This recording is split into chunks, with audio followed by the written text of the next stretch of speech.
Science today is a religion. And I've always felt that religion should be a science.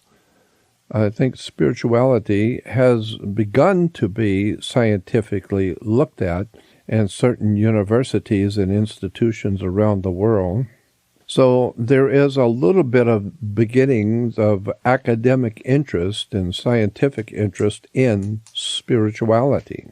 Well, I think it's about time, after about 4,000 or 5,000 years, it's about time somebody started looking at the spiritual side of life scientifically. What a clever idea that is.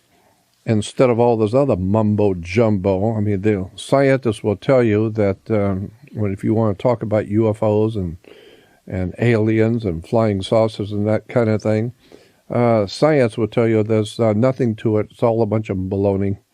And nothing to worry about. Just go on back and watch your basketball game and don't worry about it. But these are the people who are being paid salaries from universities who are getting their grants from the federal government.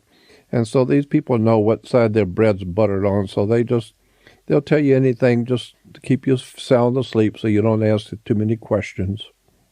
So that's why I don't really have much respect for scientists. I hold them, generally speaking, some scientists are profoundly wonderful, intelligent people who are doing great work.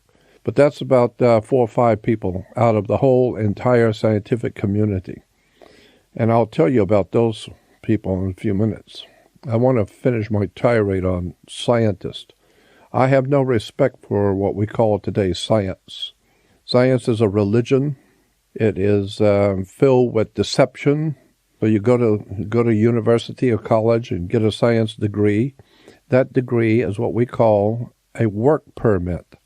It allows you to go out and get a permit to work. It allows you to get a government grant so that you can pay your bills. And so we've seen so many times in the past, it's continual, that if someone makes a discovery, very important discovery, but if it wasn't a scientist who was connected to a particular university, and it has to be a very well-established, well-known university, well, if that university and the scientist working for it did not make the discovery, and if it was just someone who was a scientist on their own and made the discovery, then obviously it is of no importance to anybody, because there is no university that can take the credit for the find, and no scientist working for a particular university can take credit for finding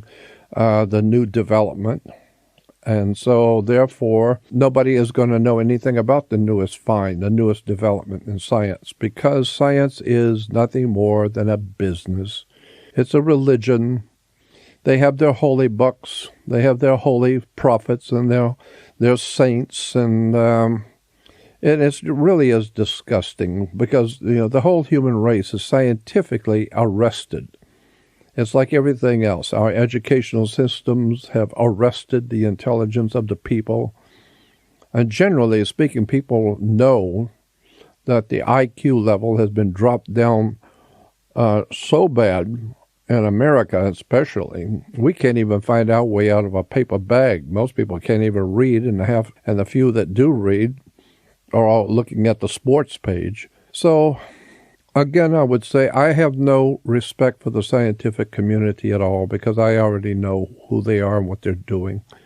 They're doing the will of the one who pays them. Their salaries and their paychecks come from the universities. The universities get their grants from the government. And so you can figure that pretty much everything coming out of science today is a pile of baloney. It's what the government wants you to believe.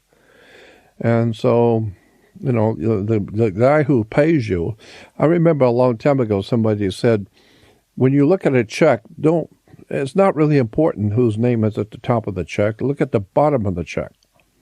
Whoever's signing the check is paying the guy at the top of the check.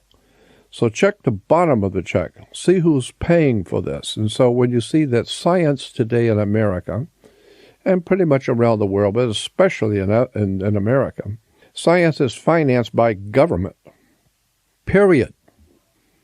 And so anything that is in science today, astronomy, whatever the discipline would be, it must conform to the government's agenda. Whatever the government wants you to know and wants you to believe, that's what science will then tell us.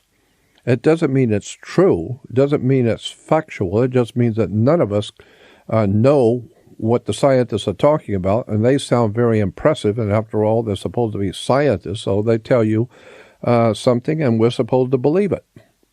Well, on the other hand, as I said, I have no respect for science, period, because I know how fallacious this whole discipline called science really is.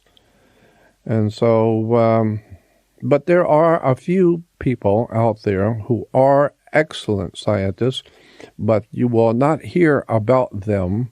You will not hear anything about their work because they're not connected to some prestigious university that gets a lot of money from the federal government. And so their work will be pretty much not even seen and not even talked about. So I like what Stanton Friedman said. My dear friend Stanton Friedman, the scientist who I have a high respect for. He's one of the ones I was going to name, Stanton Friedman. He's up in Canada, I believe, lives up in Canada. He's a physicist and a nuclear physicist, and a very bright nuclear physicist. But he's also interested in UFOs and other related subjects, and he's quite an authority on everything he speaks about. But two things that Stanton Friedman said that caught my ear, and I thought was very clever. He said that that scientists, when we talk about UFOs, scientists will say, "Well, show me something, and put it in my hand. Show me something I can actually look at and examine." As if we know there's all kinds of stuff that science can look at with UFOs, but they're not interested. They're not about to look at it. But when scientists will say that, well, show us something that we can put our hands on and examine instead of just stories. Stanton Friedman says, well, you're telling us about something called black holes. And so I said, well, can I see one? Oh, no, of course they're black holes. So that means you can't see them. And I'd say, wow, that's convenient. Black holes are out there, but you can't see them. And I think, what kind of nonsensical, silly crap is this? Well, there are black holes out there, and you say, well, could you show me one? No, we can't see them. Well, how do you know they're there? Oh, no, we know they're there because we can see black spots. So black spot obviously is a black hole. So Stanton Friedman said, well, why don't you bring back a piece of that black hole for me as a scientist so I can look at it and examine it, and then I'll see if you're right. But no, you tell us about black holes, and that's all there is to it. You said there were black holes out there, so that's it. And nothing else to be said. Why? Because your university is getting money from the government. They're getting their funds, and you're paying your rent and eating well and driving a new car as as a scientist. So therefore, we are to believe that there are such a thing as black holes. I think science is a black hole. Period.